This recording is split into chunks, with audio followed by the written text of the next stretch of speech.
भारतवर्ष के इन पवित्र धरती पे आधुनिक काल में अंग्रेज के खिलाफ बहुत सारे विद्रोह हुए थे।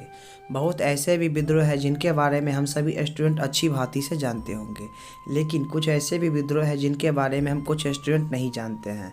जैसे कोल विद्रोह के बारे में हम सभी में से कुछ ऐसे भी स्टूडेंट हैं जो नहीं जानते होंगे। इस वीडियो के दौरान हम इस विद्रोह के बारे में काफ़ी विस्तार से चर्चा करने जा रहे हैं, तो बस आपसे हम यही अनुरोध करेंगे कि आप हमारे वीडियो को शुरू से लास्ट तक जरूर देखिएगा। कोल विद्रोह कोल जनजाति द्वारा अंग्रेज सरकार के अत्याचार के खिलाफ सन 1831 ईस्वी में किया गया एक विद्रोह है, जो सन 1833 ईस्वी तक चला था। यह भारत में अंग्रेज के खिलाफ किया गया एक महत्वपूर्ण विद्रोह है। यह विद्रोह अंग्रेजों के शोषण का बदला लेने के लिए किया गया था। मुंडा, उमराव, भूमिज और हो आदिवासियों को अंग्रेज द्वारा कोल कहा जाता था। इस जाति के लोग छोटा नागपुर के पठार इलाकों में सर्दियों से शांतिपूर्वक रहा करते थे।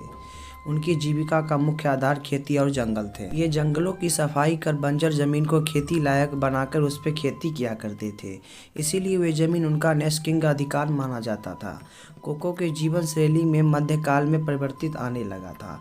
मुगल काल में बहुत से व्यापारी और अन्य लोग आकर आदिवासी इलाकों में बसने लगे। मुसलमान और सिख व्यापारियों का आगमन बड़ी संख्या में हुआ था।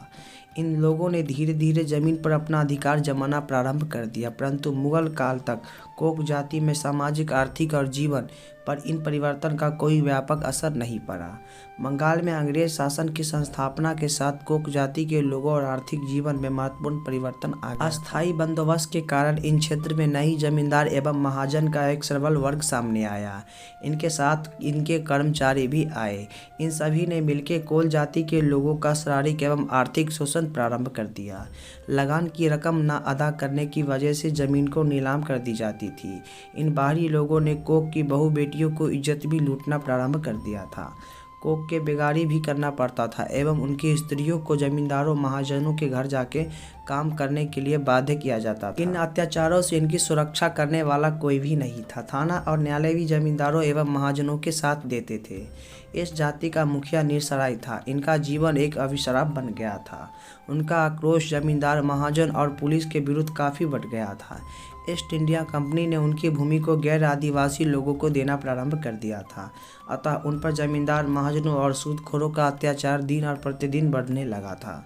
अतः सन 1831 ईस्वी में बाहरी गैर आदिवासी हिंदू, मुसलमान और सिख लोगों के विरुद्ध में मुंडा, मानकी और सरदार और भगत के नेतृत्व में उन्होंने विद्रोह प्रारंभ कर दिया था। इस विद्रोह में छोटा नागपुर के मुंडा, उपरा और पाटकुम के भूमिज तथा सिंहभूम के कोक और हो फाल्गु के चेरो तथा खरवाल और अन्य जातियों ने हिस्सा लिया था। कोल जाति के लोगों ने गैर आदिवासी जमींदारों एवं महाजनों और सूदखोरों की संपत्ति को नष्ट कर दिया था। सरकारी खजाना को लूट लिया गया और कचहरी और थाने पर भी आक्रमण किया गया।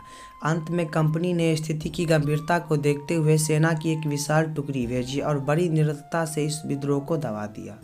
बड़ी संख्या में कोक लोग मारे गए। कोक अपने प्रारंभिक हथियारों से अंग्रेजों की सेना का सामना करने में असमर्थ रहे थे। पूर्व भारत में शोषण के विरुद्ध कोलों की पहली बार संगठित रूप से सरकार और उसके समर्थकों के विरुद्ध सशस्त्र आंदोलन प्रारंभ हुआ था। कोलों ने जो यह रास्ता अपनाया था वह अन्य आदिवासी के लिए प्रेरणा का स्रोत बन गया। शीघ्र ही इस क्षेत्रों में संस्थानों का व्यापक आंदोलन भी प्रारंभ हुआ था। कोल विद्रोह यदि असफल हो गया, लेकिन कोल का बलिदान व्यर्थ नहीं हो गया। असमानता और शोषण के विरुद्ध संघर्ष विरोध के बाद भी जारी रखा। हाँ, तो मेरे प्रिय साथियों, आज के इस वीडियो में बस यहीं तक। आई होप हमारी वीडियो आपको काफ़ी अच्छी लगी हो। इस वीडियो के दौरान हम कोल विद्रोह के बारे में काफ़ी विस्तार से जानकारी प्रस्तुत किए हैं। तो कल मिलते हैं हम आपसे एक नई जानकारी के साथ। तब तक के लिए बाय। हाँ, अगर आपने अभी तक हमारे चैनल को सब्सक्राइब नहीं किया है तो प्लीज़ कर लीजिएगा, ताकि जब भी कोई नई वीडियो को अपलोड करें तो आपको पता चलते रहे। तो कल मिलते हैं हम आपसे एक नई जानकारी के साथ। तब तक के लिए बाय।